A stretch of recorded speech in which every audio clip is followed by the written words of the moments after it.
Come on, guys, let's go.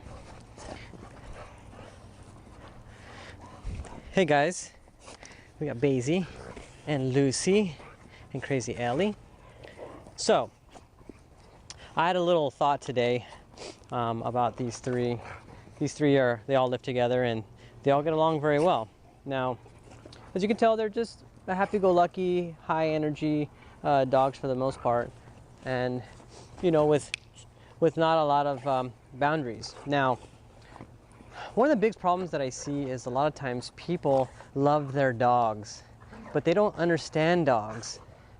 And what the point that I'm trying to make right now is that there's different parts of loving a dog that makes the relationship complete. Now, I always think of that show, Intervention, where they have a room of people, of family members, and they all get together, and there's usually a person who's addicted to drugs.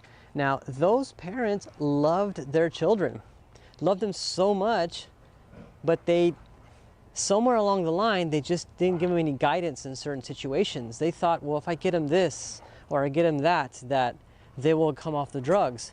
Now, the same thing could be said almost with dogs, because a lot of times we don't allow ourselves to guide the dog. It's okay to tell your dog, hey, this is what I want you to do. I don't want you to do this, but I want you to do this instead. And it's just to keep things safe. So it's the same thing with these guys here. These guys are just happy-go-lucky dogs, right?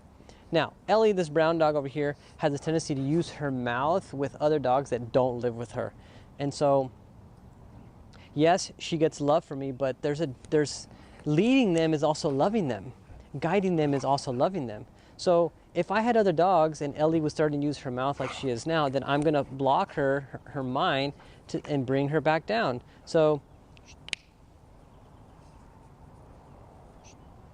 I'm slowing her down, and so I can, once I start introducing her to more dogs, then I can slow her down. I know I can always block that mind from going further. So then she can go off and play, and she's hanging out with her sister over there, Lucy. But what I'm trying to say is that there's different forms of loving your dog.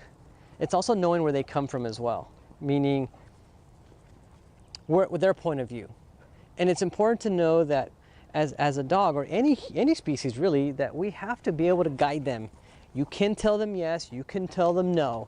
It's gonna be okay, they're gonna survive. As you can see right here, they're back to playing what they were doing, and they're just having a good time, right? But if I want to stop it, I can. If they want to chase a squirrel, I can stop them, because they're at a high level of excitement right now. So again,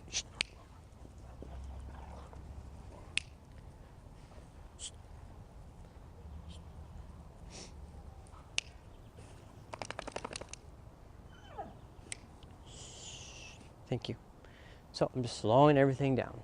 That's all I'm really doing. That's guiding them. That's me saying, you know what? You guys can go play, but not at a high level. You guys can go do these things, have fun, but not at a high level. These guys are already used to each other. They know each other, so they've already self-regulated. But if I brought other dogs especially with Ellie, it would be a different story.